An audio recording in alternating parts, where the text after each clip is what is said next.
Good morning, everybody, from a chilly and sunny Miss Cog Hill here at the farm. I tell y'all, I've shared with you before that cold weather just isn't my thing. I just feel like I can't ever get warm enough, and then you go inside and you have to take all these clothes off that you have on because it's warm and toasty inside. If I had to order up my favorite weather, it'd probably be around 80 degrees year round. Sounds like probably Hawaii climate, and I can't figure out how to get Moody over to Hawaii, so I'm just gonna have to deal with it and not enjoy the cold. Some of you I know do, but to each its own, right? At least we don't live somewhere where the temperatures get hovering around zero and have feet of snow. It doesn't get like that, but nonetheless, it's a little too cold for my liking. And the temperatures last night got down to around 24 degrees. So that's pretty cold for here in Alabama. And we do have some colder temperatures on the way. They say by the weekend we could get down into the upper teens.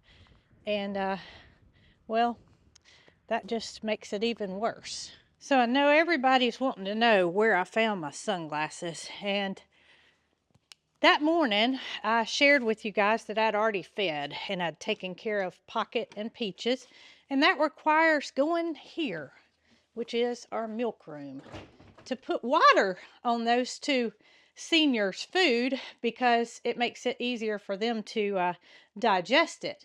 My sunglasses were sitting right beside the sink where I put the water on the food. So go figure. Jason actually found them for me later that afternoon, and I was thankful for him being able to find them because usually he can't find his own stuff. So maybe we're just looking out for each other these days.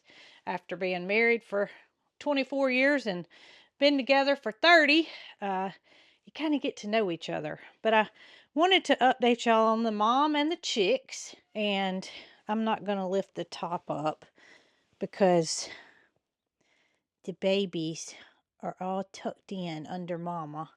Y'all see them peeking their heads out on this side of her wing, and then I see another one coming out the front. Yeah, everybody's doing good, and they are enjoying the heater that I put in here in addition to the warm temperatures of the milk room. Well, everything has been taken care of to be able to withstand the cold to the best of our ability. We did put straw down in the outside of the stalls. Peaches and Pocket, of course, they come in at night. Pocket gets her jacket on, and she appreciates it. She never, you can always tell that it's almost like she is thankful that I'm putting her jacket on at the end of the day when the temperatures are getting much cooler. She anticipates her jacket being put on, and she literally just stands there, and I put the jacket over her head and buckle her up for the night. So I'm going through the stall where Mrs. Snow White and the Silky Roosters are, and I have left them inside with their warm straw since it's been so cold because, yeah, that's why. Snow White had a little bit to talk about. Because of this right here. This, my friends, is Goldie. Straw down in here, and the area where I let the silkies out and the, did y'all hear Pocket? The area where I let Snow White out and the silkies is this area right here. But since the temperatures have been much colder, we put straw down, and there's no need for the goats to come on this side of the pasture because grass isn't actively growing. And they have plenty of room in this pasture where they can go all the way back to the back, enjoy their hay bale, and then get in their nice, warm, cozy stalls, including Jessie and Honey. So we opened the gate to allow Nugget and Goldie access to this area for bedding down at night when it's cold. The first night after the straw was put down, I went to put Pocket's jacket on her. It was not, there was still sunlight, but it was late in the afternoon, and Nugget and Goldie had bedded down for the night, and they did not choose this area over here. So I walked over to, I'll show y'all where they were bedded down, right here in the back of their area that has a gate that we can open to allow goats to come in here or to block them off where geese and Nugget and Goldie can come over. But they were bedded down right here on their side of the fence. And I went over, I got them. Nugget followed me, of course, and Nugget went all the way over to the stall. He acknowledged that the straw was in the stall, and Goldie didn't come. So Goldie chose their bedding spot for the night, and he went right back to her and did not sleep in that stall. Great Scott the peacock broke my heart because he seemed absolutely fine the day before. He was obviously battling some age. He was on up in age, one of our oldest animals here on the farm. And then we don't know what kind of things he may have had going on health-wise. So while that was a great loss to us all, I have something that I don't want to lose. And we have shared this several times over the past year. The fact that we don't want Nugget sitting on eggs in the wintertime or when the temperatures are frigid. I'm hoping y'all can hear me because the geese behind me are having quite a party. I don't even know if you call that a party. Before I go over there, I'm going to stop and see if there's any goose eggs because a couple of days ago I gathered 3 more goose eggs for Catherine at G&G to put in her incubator because she wants to fill her pond up with geese. All right, I gave those 3 to Catherine, and there are not anymore. So maybe she's done for the winter season. So back to animals and not wanting to do anything that could potentially risk anybody's health. This morning, I fed the geese in their pool, and Jason and I had a load of mulch delivered to the farm. So we're riding on the side-by-side, and we saw Goldie walking across the pasture.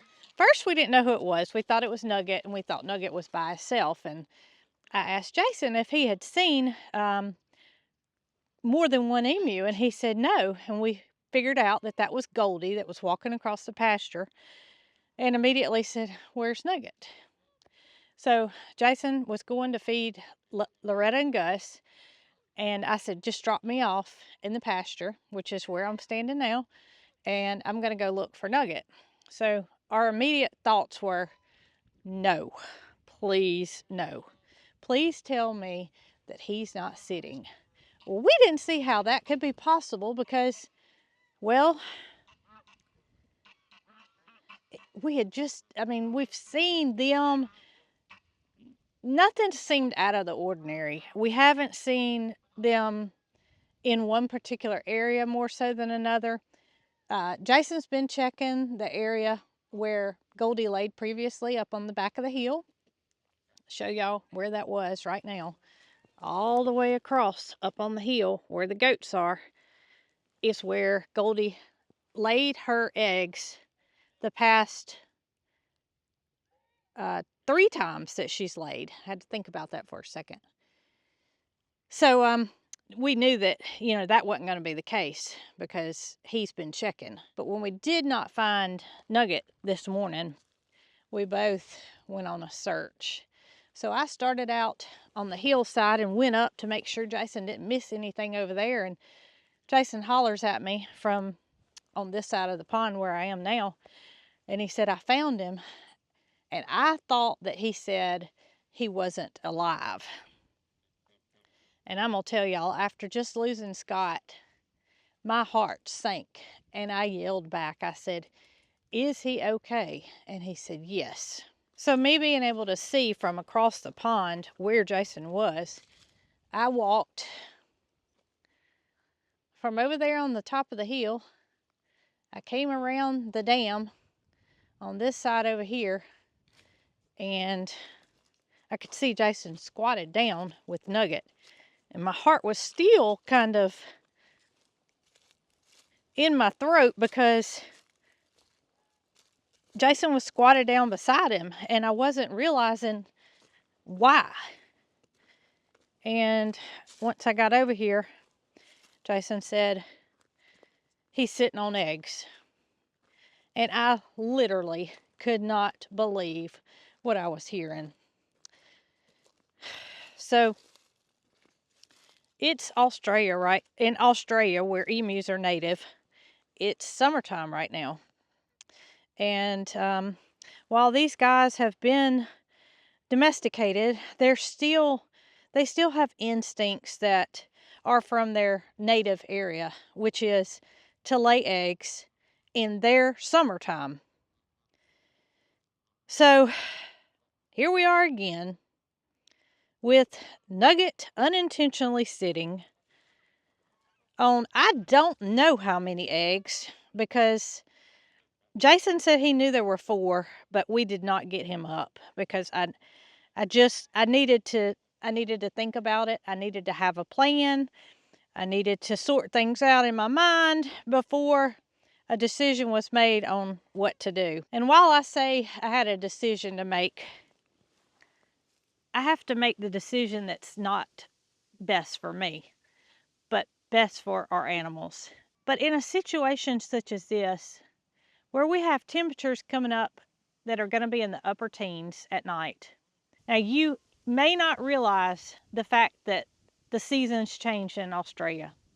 It's summertime there now, or springtime, and their temperatures are a lot different when emus lay eggs in the wild there versus what happens here. Farming sometimes requires decisions that are difficult, and this is one of them.